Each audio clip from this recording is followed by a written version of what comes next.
Hello friends, my name is JJ, and today I thought we would do a video of a sort that I haven't done in a while, which is to say, a general update on the state of Canadian politics. I know a lot of you guys rely on me for your news about what's going on in this country of mine, but not so heavily that you expect updates every week or whatever, because I mean, let's be real, no one needs that much Canadian news. But it has now been almost exactly 2 years since the last Canadian election, and almost exactly 2 years until the next scheduled one. So it seems like as good a time as any to take stock of how all of our favorite politicians and political parties are doing, and what sort of trends and debates and issues seem likely to shape the Canadian political world as we edge closer to election 2025. The long and short of it is that things aren't looking great for Prime Minister Trudeau, but it is also hardly outside the realm of possibility that he could still turn things around. So, let's talk about that. But before we do, let us just have a quick word from today's video sponsor, Brilliant. So let me show you my book collection for a sec here. So when I first moved in here, I got this guy to build me these two giant bookshelves.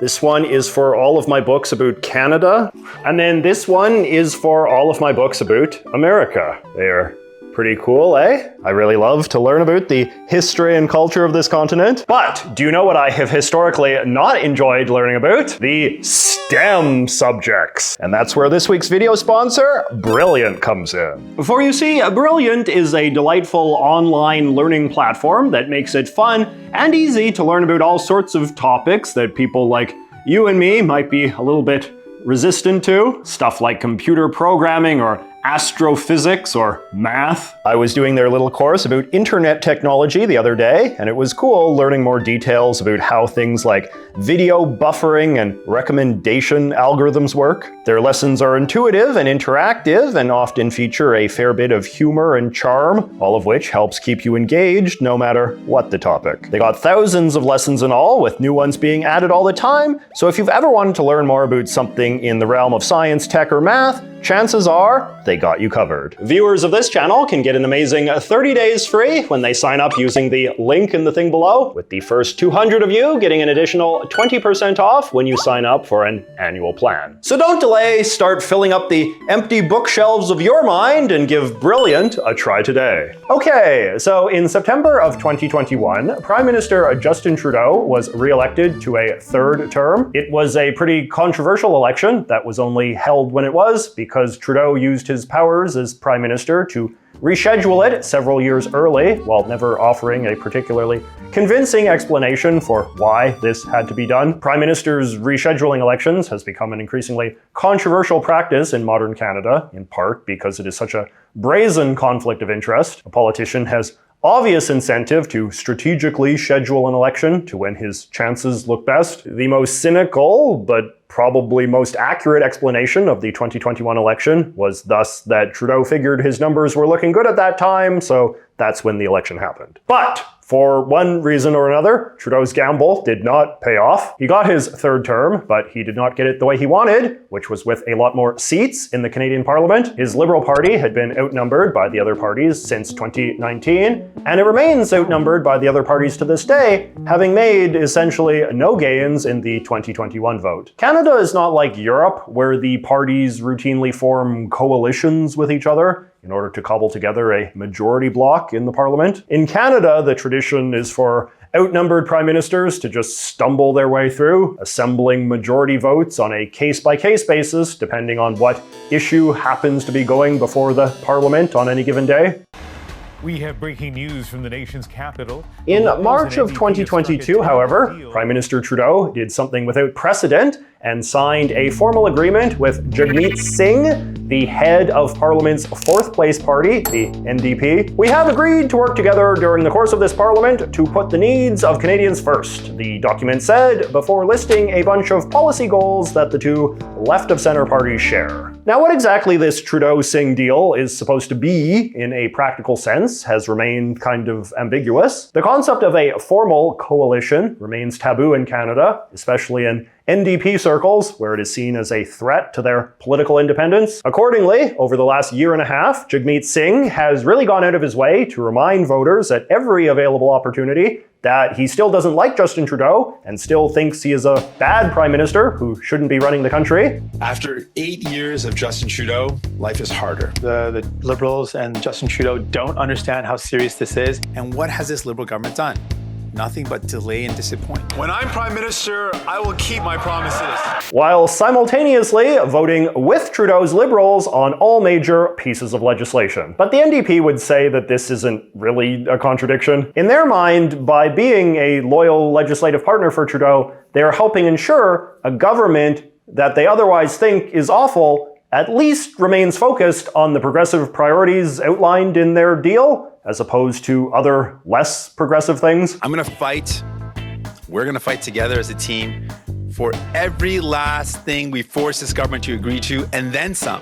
The NDP likes to view itself as the party to the left of the Liberals, and they have this whole lore about themselves based on this idea that the only time the Liberals ever do progressive things is when the NDP has enough parliamentary power to pressure them to. And what kind of progressive things have the two parties been working on over the last year and a half, you ask? Well, among other things, they have unveiled a new program offering financial support to Canadians without dental insurance, expanded paid sick leave for workers in certain sectors, raised taxes on banks and insurance companies, and put battling climate change and improving relations with the Native Canadians at the forefront of the government's agenda. Now, the problem for both Trudeau and the NDP is that there is not a lot of evidence to suggest that this particular set of priorities has been a great winner with voters. In the year and a half they've been working together, both Trudeau and Singh have seen their poll numbers stagnate and fall. This puts the NDP in a particularly unpleasant position for an opposition party, since they now have a lot less room to campaign against Trudeau going forward, since it is easy to argue that they've been complicit in every unpopular thing that he's done. Jagmeet's strategy seems to be to simply level up his public criticism of Trudeau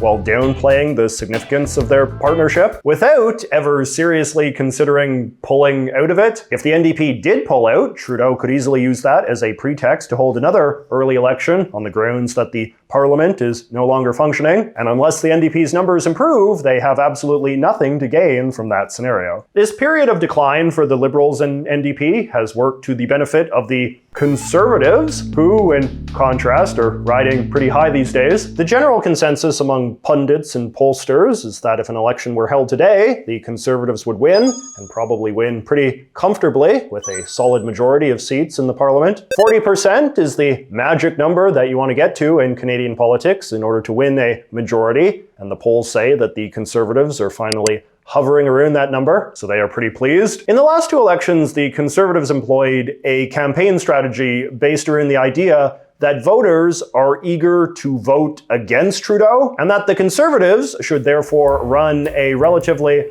mild-mannered, inoffensive candidate who isn't too much of a distraction. When that didn't work, they proceeded to swing hard in the other direction, electing a much more showy guy named Pierre Poilievre as the new head of the party in 2022. Now, Pierre, as people call him, is shaping up to be one of the major figures of Canadian politics in the 2020s. I actually did a whole video about him a while ago, featuring an exclusive interview, which I highly recommend. Whether you like him or not, Pierre is undeniably one of the more compelling characters that Canadian politics has produced in a while, in the sense that he is a politician that a lot of Canadians seem to affirmatively like and trust and want to be Prime Minister, as opposed to one who just gets the passive benefit of the doubt because he's the current figurehead of the party you usually vote for. In that sense, Pierre has a lot in common with Trudeau himself, another politician who inspired a lot of sincere passion and enthusiasm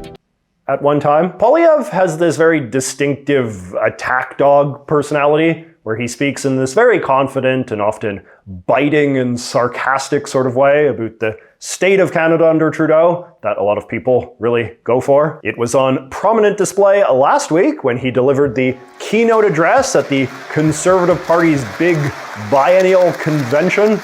Now, we don't know when that election will be, but when it comes, Canadians will have only two options: a common-sense Conservative government that frees hardworking people to earn powerful paychecks that buy affordable food, gas, and homes in safe neighborhoods, or a reckless coalition of Trudeau and the NDP that punishes your work, takes your money, taxes your food, doubles your housing bill, and unleashes crime and chaos in your neighborhood. More than anything else, however, he is known for one catchphrase in particular: Canada is broken. That deal, just like everything else in Trudeau's Canada, is broken. Liberal Canada is broken. Everything in Canada is broken. Canada is broken. And it's proving a popular line just because it seems to summarize how a lot of Canadians are feeling about the status quo at the moment. And being in sync with Malays about the status quo is exactly where you want to be as leader of the Out Party. But why are Canadians in such a sour mood in the first place? Well, a lot of it seems to come down to a single word: unaffordability. That's a word, right? Like many places, Canada was hit hard by inflation in the aftermath of the COVID pandemic. And although rates have since decreased, prices for all sorts of things still remain noticeably higher than they used to be, and nobody likes that. You have to remember that Canada is a country with quite a high cost of living in general. Canadians live very much like Americans and expect to enjoy an American standard of life, but average Canadian wages remain significantly lower than those in the US. And this means that even at the best of times, a lot of people in this country are in quite severe debt, with many outwardly comfortable middle-class families actually living paycheck to paycheck. So when things like groceries or gas get even slightly more expensive, it can do a lot of damage to Canadians' delicate personal finances. But the biggest unaffordability pain point of all continues to be housing. Canada has some of the most expensive homes and apartments in the entire world, about twice as expensive as comparable housing in the US, again, despite the fact that Canadian wages are significantly lower. This is a trend that has been increasing for quite a while, but is now truly starting to hit crisis levels, with any Canadian not currently a homeowner almost certainly feeling it in some way, either in the form of outrageously high rent for a place that's not really worth it, or an insanely long mortgage to pay off an equally insanely overpriced house. Now, what exactly is at the root of Canada's housing affordability problem is the sort of thing that everybody loves to debate endlessly in this country, and people make all sorts of arguments that align with their ideological priors. It's clearly some sort of mix of both supply and demand variables, with popular ones to blame being immigrants, NIMBYs, out-of-date zoning laws, overseas property investors, landlords letting homes sit empty instead of renting them out, spoiled millennials who insist on living in the city instead of the rural countryside, international students, a corrupt construction industry, boomers, and so on. Pierre loves to talk about unaffordability, and because he is a relatively orthodox right-wing thinker, he blames the problem on the sort of things that conservatives usually blame problems on. He says that Justin Trudeau was printing too much money for handouts during COVID, and this caused the inflation. When governments print money to fund their spending, they raise prices. That his tax hikes are responsible for everything getting more expensive. Trudeau's carbon tax has forced 1.5 million people to food banks, and it caused a fifth of all people to skip meals. And that big government bureaucracy and red tape is what is stopping more houses from getting built. What is Trudeau's response? He gives these local bureaucracies more money to build themselves up and block homes. He has not built homes, he's built bureaucracy. You can take or leave that analysis, but like I said, this is a topic that he talks about with great confidence, and the polls suggest that his rhetoric is resonating with the public on some level. But that said, with 2 years to go until the next election, there is still plenty of time for opinions to change and Pierre to fall out of fashion. In fact, as Poilievre rises to become more and more of a household name, I think it is entirely likely that the next election will wind up being less of a referendum on whether Justin Trudeau should stay or go, and more of a referendum on what people think of Pierre. I was watching the left-wing Canadian YouTuber David Dole the other day, host of the Rational National channel, who is probably the top progressive Canadian political commentator on this website. And he made a video about Pierre, and it was interesting to see him attempt to reframe the narrative of his rise, because I think it offered a sort of preview of how Trudeau and the Liberals will likely seek to similarly change the conversation about him over the next 2 years. David basically argued that Pierre's popularity was a bit of a media thing, in which a politician who was still relatively unknown to much of the Canadian public, is getting too much of a free ride. Now, this is a combination, I think, of a variety of things. It's how Pierre Poilievre is positioning himself as this working class hero. It's the lack of criticism coming from the other two major parties. And it's also a lack of media criticism as well, where they're just buying into his message as opposed to, day in, day out, exposing how empty everything he's saying is. So David's video tries to expose the real Pierre Poilievre to his audience, which I suspect is going to be the line we are going to hear a lot in attack ads and so on. Who is the real Pierre Poilievre anyway? And based on what progressives like David and others have been saying, the preferred line of attack against Pierre is pretty clear. The big argument is that despite Pierre's pretenses as Mr. Champion of the middle class, he actually has a long track record of siding with big business over the little guy.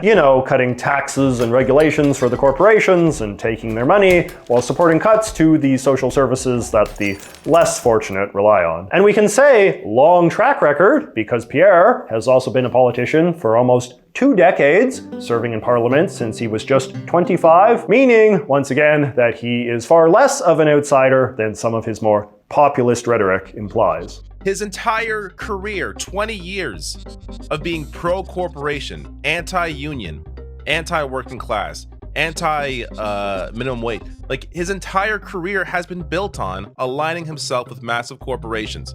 The Liberal Party really enjoys running campaigns in a kind of progressive nationalist direction, portraying their opponents as too right-wing for Canada and pushing an American-style Republican agenda on a fundamentally left-of-center country. And in that sense, Pierre is probably the sort of opponent that they're perfectly happy to have. At a time when the Conservative parties in England and America are at least going through the motions of attempting to broaden their appeal and update their ideologies, Pierre remains a true believer in 20th century style conservatism. He thinks his philosophy is the cure to what's ailing Canada, and the parties of the left will obviously argue the opposite. And in that sense, it feels like 2025 could be a rather clean left versus right election of a sort that Canada hasn't seen for a while. Now, we've talked about the Liberals and the Conservatives and the NDP, but there is a fourth party in Canada as well, one that is actually a lot larger and more important than many of us here in English Canada often remember, and that is the Bloc Quebecois of Monsieur YFB. So the French-speaking province of Quebec controls a sizable chunk of seats in the Canadian Parliament, and winning Quebec therefore makes any party's path to power a lot easier. Additionally, there is also this sort of unique ideological belief among members of the Canadian political class that Canada should be fundamentally understood as a sort of marriage between the English provinces and Quebec, meaning there is basically a sort of patriotic moral obligation to try to win Quebec seats as well. The problem is that Quebec politics has become increasingly impenetrable to outsiders as of late, making the path to winning Quebec votes increasingly intimidating for Canada's mainstream political parties. These days, the political conversation inside of Quebec is more consumed than ever by French-Canadian identity politics, which is to say the aggressive doubling down on the idea that Quebec is the French-Canadian homeland and that French-Canadian culture is Quebec culture and that anyone who lives in the province has an obligation to assimilate into that culture. The current Prime Minister of Quebec, François Legault, who does not belong to any mainstream Canadian party, has made the passing of laws strengthening the cultural dominance of the French language and culture in Quebec the centerpiece of his political project, and he remains quite popular as a result over there. Trudeau's Liberals and the NDP have a hard time with this because even though the Canadian left has traditionally been pretty supportive of French-Canadian identity politics, the intensity of some of the stuff that Premier Legault has been doing in terms of cutting immigration and imposing restrictions on religious headgear is not exactly the sort of thing that progressives are excited to defend. Conservatives, by contrast, might sort of abstractly sympathize with some of the underlying motives of what Legault is doing, in the sense of standing up for traditions and culture and all of that. Pierre actually tried to make this case in his speech at the Conservative Convention, which was rather optimistically held in Quebec City. Quebecers, and I'm saying this deliberately in English, do not apologize for their culture, their language, and their history. They celebrate it, and all Canadians should do the same. But that said, French-Canadian nationalism also very much comes at the expense of the sort of people who make up the Conservative Party base, which is to say, English Canadians who resent the way that Quebecers often treat Anglo-American culture and even people as a problem to be solved. The only party that really seems to be thriving in this context is the Bloc Quebecois, who, as the party that is unapologetically by and for French Canadians in Quebec, and no one else, doesn't face the same sort of moral or strategic dilemmas as the other parties in openly and aggressively embracing the most hardcore form of French-Canadian pride. The Bloc has been leading the polls in Quebec pretty consistently, which, given the fact that they are mathematically incapable of winning the election, is probably better news for the Conservatives than the Liberals, just because while the Conservatives can win with some difficulty without Quebec,